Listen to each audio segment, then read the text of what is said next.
Hello, this is Kelly with Xima Software. In this tutorial, you'll learn how to adjust the ring time for agents. There is a setting by default that applies to all agents and all skills until changed later, and I'll show you that first. When logged into the admin UI, go to Admin System Settings, go to Voice Agent. Here you will find the default no answer time, which as you can see is set to 20 seconds. You want to make sure that this is always less than the ring time is set inside of the phone system itself. Otherwise, you run the risk of sending calls to the voicemail box if that agent does not answer.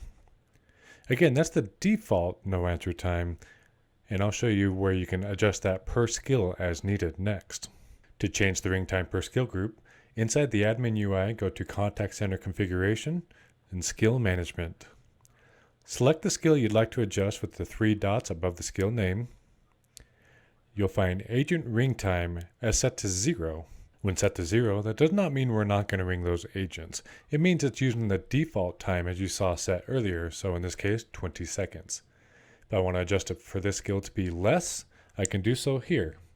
I'm going to set it to 15 seconds, which is roughly about 3 to 4 rings, and click OK to save.